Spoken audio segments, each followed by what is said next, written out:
I was kneeling in wet gravel with a flashlight clamped between my teeth and her battery terminal in my hand when she leaned over the fender and whispered, "You're not the first stranger tonight." She said it so softly that I almost convinced myself the wind had made the sound instead of her. But the wind on that road doesn't whisper. It moves through the corn like something dragging a coat behind it, and it doesn't say words. So I set the wrench down on the radiator support, took the flashlight out of my mouth, and looked up at a woman I had known for exactly 11 minutes. Standing barefoot on a county road at 5 past midnight in a dress the color of dishwater in the moonlight, with her arms crossed so tight it looked like she was holding her own ribs together. "What does that mean?" I asked, and she said, "Nothing." She said it the way people say nothing when it's the heaviest word they own. Then she looked back down the road, the direction she'd come from, like something might still be following her, and she said, "How long will it take?" I told her 10 minutes. It took me 4 minutes, and in those 14 minutes I learned 3 things. That her hands shook when she thought no one was watching, that there was a cake box on her back seat that had been opened and never closed again, and that the reason her car wouldn't start was that somebody had loosened the battery terminal by hand.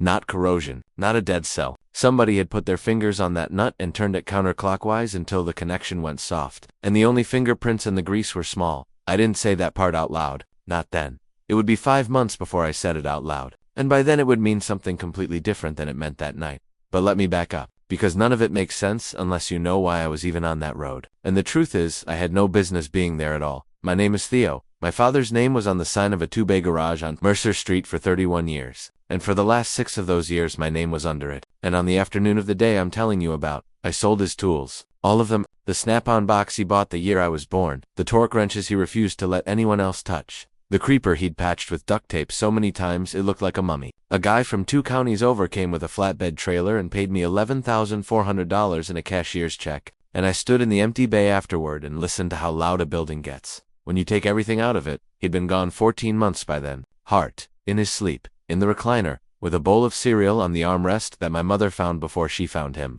And I had spent those 14 months trying to keep a shop alive that had been running on my father's handshake and my father's memory for people's transmissions and my father's willingness to fix a woman's brake lines for $40. Because she was a widow and he knew it. I could turn a wrench as well as he could. I could not be him. Those are different skills, and only one of them keeps the lights on, so I sold the tools. I signed a paper. And then, instead of driving the 8 minutes home to a house where nobody was waiting and the porch light burned out in July and I still hadn't replaced it, I got in my truck and drove the long way. 26 miles the long way. Out past the grain elevator, out where the county stops paying for streetlights. Out where the road goes so straight and so dark that your headlights just seem to be lighting the inside of a tunnel you're making as you go. I want you to understand that I wasn't driving anywhere. I was driving so I wouldn't have to arrive. If you've ever taken the long way home on purpose, on a night when the short way felt like a sentence, then you already know exactly what I mean and I don't have to explain it. Her hazards were the first thing I saw. 2 orange pulses on the shoulder about a half-mile up, blinking out of sync with each other the way old bulbs do. And I remember thinking that whoever it was had been sitting there long enough for the battery to start. Giving up on the flashers too. I almost didn't stop. I want to be honest about that, because people always tell this part like they were heroes. And I wasn't.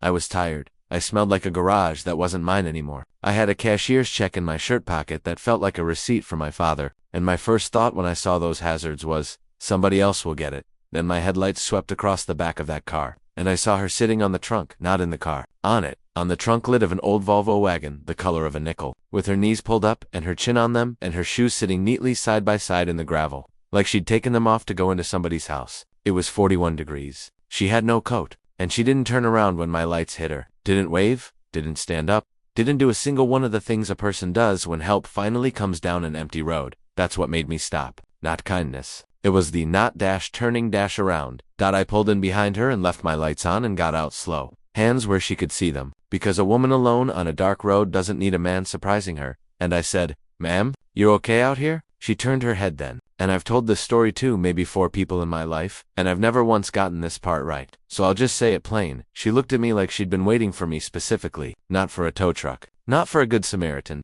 For me, like I was late. "It won't start," she said. "You got gas. 3/4 lights come on when you turn the key." "No, anything." Clicking dash lights. "Nothing," she said. "It just, nothing." I told her I ran a shop. I said the words in the present tense out of habit and they tasted strange in my mouth, like a lie I hadn't planned to tell. She slid off the trunk, and when her bare feet hit the gravel, she winced, and she pretended she didn't, and I pretended I didn't see it. "Pop the hood for me." She had to reach across the driver's seat to do it, and that's when I saw the inside of that car. There was a suitcase in the back, but it wasn't packed. It was filled, clothes still on their hangers, folded over on themselves, and shoved it down. A hairbrush loose on the seat, a phone face down in the cut folder, screen dark, and every so often, while I worked, it would light up under itself and glow around the edges like something under ice. And she never once picked it up. And there was a white bakery box on the back seat, the kind with the little cellophane window, and through the window I could see a corner of a cake, white fondant, silver piping, one of those cakes that costs more than the car it's riding in. The lid was open, not torn, not knocked loose, opened, and left that way. I didn't ask. I remember making a decision not to ask, standing there with my hand on the fender, and I've thought about that decision a lot since because I think it's the reason for everything that came after. Anybody else on that road would have asked, and she would have gotten back in that car and locked the door and waited for a different stranger. So I just said, "Okay, if I take a look." "Please," she said. Under the hood, the first thing you look for is the obvious, and the obvious was right there. The negative terminal was sitting on the post loose enough that I could turn it with 2 fingers. No corrosion, no white bloom on the lead. The clamp was clean. Somebody had backed that nut off, and they hadn't done it with a wrench, because there wasn't a single fresh mark in the metal. I crouched there for a second longer than I needed to, because here's the thing about a loose ground on an old Volvo. The car will sit there, silent as a stone, with a perfectly healthy battery, and it will look for all the world like it's dead. You can be 100% stranded and 100% fine at the same time. That's a real condition a car can be in. I'd never once thought of it as a metaphor, until I was kneeling in gravel at midnight, 30 inches from a woman in a wedding-adjacent dress who was watching me. The way you watch a doctor's face instead of listening to his words? I tightened it a quarter turn and stopped, and then I loosened it back. I still don't have a clean explanation for why. The best one I've got is that she was standing over me holding her own ribs, and I understood, in a way I couldn't have put into sentences, that the second that car started, she would have to decide something, and she wasn't ready. And I had about 14 minutes of pretending I could give her, and I decided to give her all 14.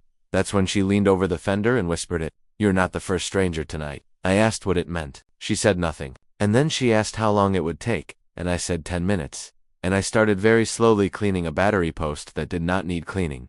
"You want to sit in my truck?" I asked. "Heat's on. I'm not cold." "You're shaking." "That's not cold," she said. And that was the first thing she said that night that told me the truth about her. And she didn't even mean to say it, and I heard it. And I kept my head down under that hood so she wouldn't have to see that I'd heard it. Her name, when she finally gave it to me, came out like she was handing over something she wasn't sure she'd get back. "Ren," she said. "Like the bird." "Theo," I said. "Like nothing." And she laughed. One breath of a laugh, surprised out of her, and she covered her mouth right after like she'd broken a rule. And I swear to you, at 8 minutes past midnight on a road with no name that I could remember, standing in the smell of cold corn and old motor oil, that little stolen laugh went through me like a wire. "Ren, when's the last time you drove this car?" 6 hours ago." "Where were you headed?" She looked down the road again, both directions this time, and she said, "I've been trying to figure that out for 6 hours. I asked her if there was somebody I could call. She said no. I asked her if somebody was expecting her. She said, and this is exactly how she said it, with no bitterness in it at all, which somehow made it worse. 200 people are expecting me tomorrow at 2 o'clock. And then she said, "Are you almost done?" And I looked at that clean, loose, perfectly functional battery terminal, and I said, "For more minutes." I had exactly 4 minutes to figure out what to do with a woman who had broken her own car on purpose. Here's what I came up with, and it wasn't clever, and I've never been so glad about anything I've said in my life. I closed the hood most of the way, not all the way, and I said, "There's an all-night place about 9 miles up. Ruby's, coffee's bad, and the pie's worse, and the guy who runs it is deaf in one ear, so you have to sit on his left. I'm gonna go eat something. If your car starts, you can follow me. If it doesn't start, I'll tow you there, and we'll figure it out in the morning." She stared at me. "Either way," I said, "you don't have to decide tonight where you are going. You just have to decide about my Ren." Holloway stood on a dark road and looked at a man she'd never met. And I watched something move across her face that I can only describe as relief with the safety off. "And if I don't want either one," she said, "then I'll wait here till it's light," I said, "and I'll go home when you go wherever you're going. But I'm not leaving you on this road. So if you're hoping I'll get bored, I'd let that hope go." She didn't say anything. Neither did I. We just stood there in the pulse of her hazard lights. Orange, dark, orange, dark. And somewhere out in the field a whole flock of something got up all at once and went over us in the black. Then she said, "Tighten it." And that's how I found out she knew I knew. Neither of us said one word about it. I went back under that hood and I put a wrench on a nut that didn't need a wrench, and I turned it a quarter turn. And she got in and put her key in, and that old Volvo caught on the first crank like it had never had a problem in its life. Because it never had. And in the wash of her own headlights coming on, I saw her face through the windshield. And she wasn't relieved. She looked like somebody who'd just heard a jury come back in. She followed me 9 miles. I watched her in my mirror the whole way, and twice she slowed down at a crossroad. And both times she came again. Ruby's is a cinder block building with a red neon. Oh, that's been burned out since the Clinton administration, so the sign just says Ruby's Pen, and everybody around here has called it the Pen since before I was born. Cliff was behind the counter with a paperback and a hearing aid he doesn't wear. There were 2 truckers in the corner, and a state cop at the end who nodded at me because I had done his wife's alternator. Ren came in behind me, and she'd put her shoes on, and there was gravel dust up the back of her calves, and she walked in like somebody entering a church she'd been kicked out of. We took the booth by the window. She ordered coffee and didn't drink it. I ordered eggs and ate them the way you eat when you're trying to give someone something to look at besides your face. You're not going to ask, she said finally. No? Why not? Because you'd tell me a version, I said, and then you'd have to live with having told me a version, and I'd rather you just sit there. She wrapped both hands around that cup. Everyone asks. Everyone's bored, I said. I'm not bored. And that's when she told me the first true thing. There was a rehearsal dinner tonight, she said. At the Whitlock, 42 people. Salmon or short rib. My mother made a toast about how I've loved the same man since I was 21, and how not everybody gets a story that clean. She turned the cup a quarter turn on the table, like a nut on a post. And I stood up at the end of it to say thank you, and I looked at all of them, and I looked at him, and I could not remember one single thing he'd said to me in the last 4 months. Nothing that was to me, she said. Things to the room, things to expound, things to a version of me that had been standing there so long he didn't have to look up anymore. She said it without heat. That was the part that got me. And I thought I know his blood type. I know how he takes his coffee. I know his passwords. I know the sound of his car 3 streets away. And I don't know one thing he's afraid of. 11 years, Theo. I don't know one thing he's afraid of. Did you tell him that? I told him I was going to get the cake, she said. The bakery closed at 9, and the cake was still there, and somebody had to get it. So I got the cake. And I put it in my car. And I drove how far? 110 miles, she said. In a circle? I've been going in a circle for 6 hours. Every time I got close to the turn for home, my hands would do this. She showed me, and I'd go around again. And around 11, I ran out of circle. So you stopped. So I stopped, she said, on the emptiest road I could find. And I sat there with the engine running, and I thought, if I turn this off, I'm going to have to be somebody. And I turned it off. And then you opened the hood. Her eyes came up, very steady. And then I opened the hood. Cliff dropped a plate somewhere behind us, and neither of us moved. I wanted it to be broken, she said. I wanted somebody to come and tell me it was broken, and that there was nothing anybody could do until Monday, because then it wouldn't be me. Do you understand what I'm telling you? I have never once in my life been the one who didn't show up. I needed the car to be the one who didn't show up. And I came along and fixed it. You came along, she said, and you loosened it back. I put my fork down. You saw that? I was standing right there. Then why'd you tell me to tighten it? And she said, because you were going to sit on that road until sunrise for a woman you'd never met, and I couldn't watch that. She wasn't crying. Her voice just went somewhere very quiet, the way a room does when a furnace shuts off. Do you know how long it's been since somebody was inconvenienced by me? Not annoyed, inconvenienced, on purpose. Gladly. Ren 3 cars went by before you, she said. In 2 hours, one slowed all the way down and looked at me and kept going. One honked, and one, she stopped. One what? One turned around, she said. About a quarter mile up, I watched the taillights turn around, and I watched it come back, and I sat on that trunk, and I got very calm, the way you do. And I decided what I would do if it stopped, and it slowed down. She looked at me, and it was a boy, 18, maybe. He rolled the window down, and he was so scared his voice cracked, and he said, "Ma'am, are you okay?" My mom said I had to check, and I said I was fine, and I sent him home. You sent him home.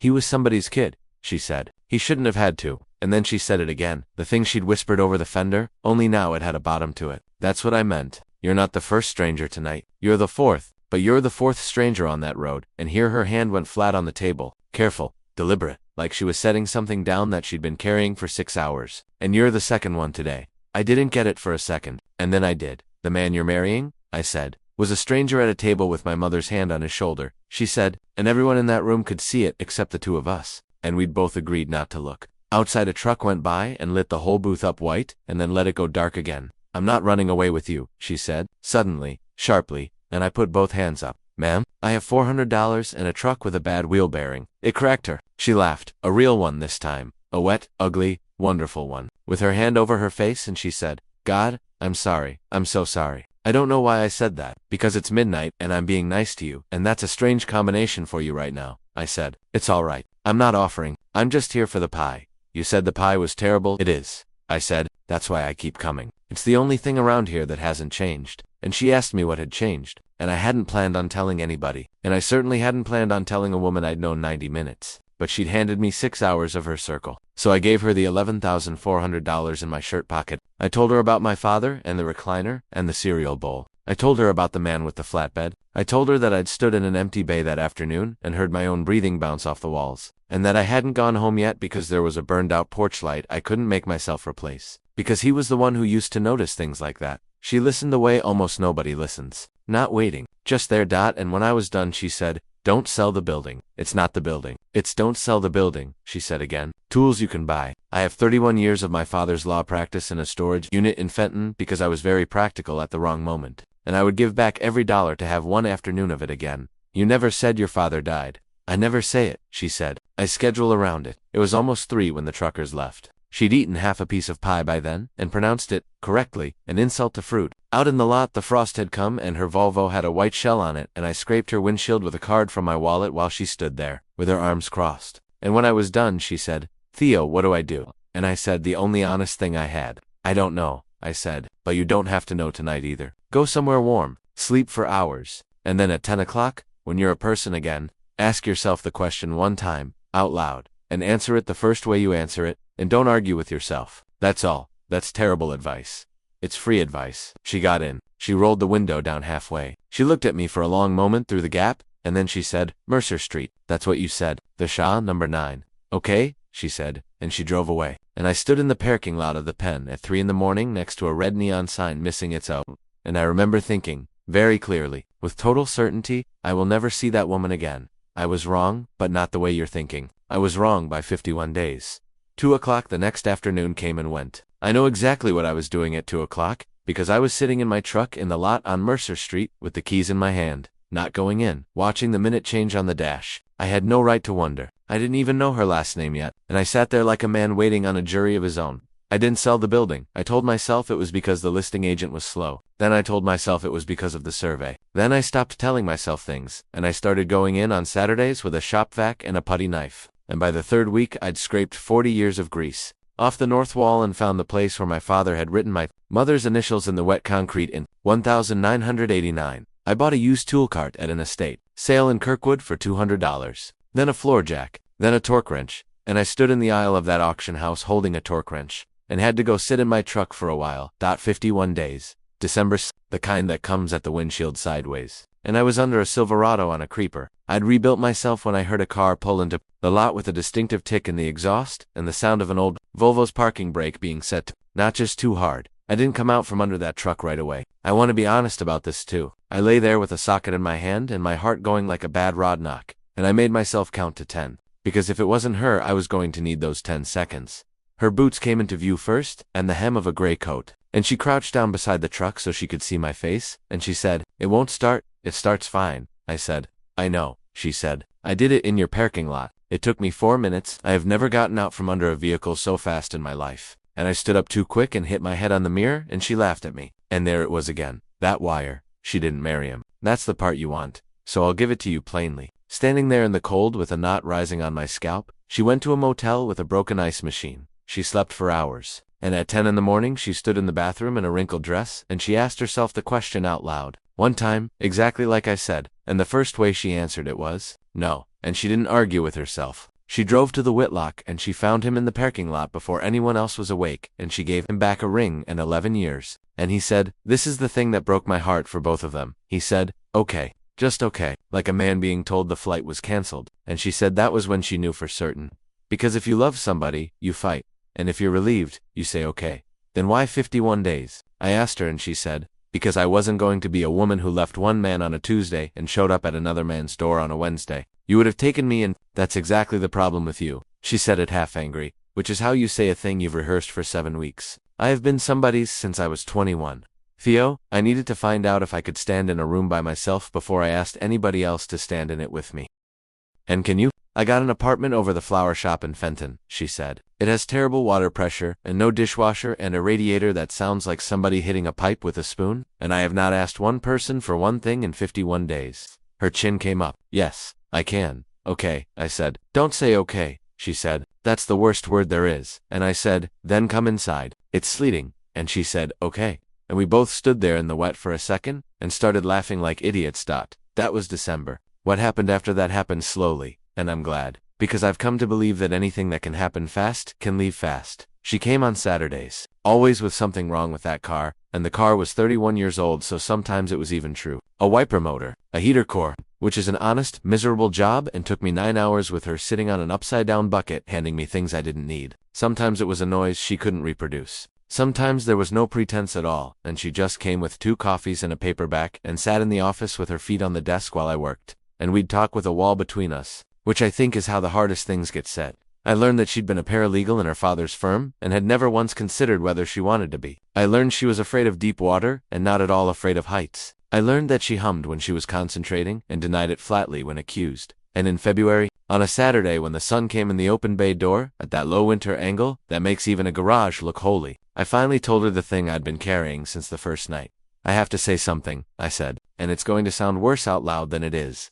She put the book down. That night, when I loosened it back, I wiped my hands on a rag I didn't need to wipe them on. I've let you believe I did that for you, like it was some kindness. It wasn't or wasn't only. I made myself look at her. I'd sold my father that afternoon, Ren. I'd been driving in a circle, and when I found out you'd broken your own car on purpose, the thing I felt wasn't pity. It was, and I had to go find the word, recognition. I loosened it because if that car started, you'd drive off, and I'd have to go home. I did it because I didn't want to be alone yet. I stood on a road at midnight and I used a woman's worst night so I wouldn't have to walk into a dark house. That's what happened. The shop was very quiet. Out on Mercer, somebody's chains were on a plow blade, and Ren Holloway got up off that bucket and came and stood in front of me and said, "You think I don't know that? I sat on that trunk for 2 hours and let 3 cars go by," she said. "You think I stopped for you any less selfishly? Theo, nobody good ever comes to you on their best night." She reached up and took the rag out of my hands and set it down. "The whole reason I trusted you was that you were as wrecked as I was, and you still got out of the truck. If you'd been fine, I would have run, kissed her in the open bay door, with the whole street able to see, and her hands were freezing.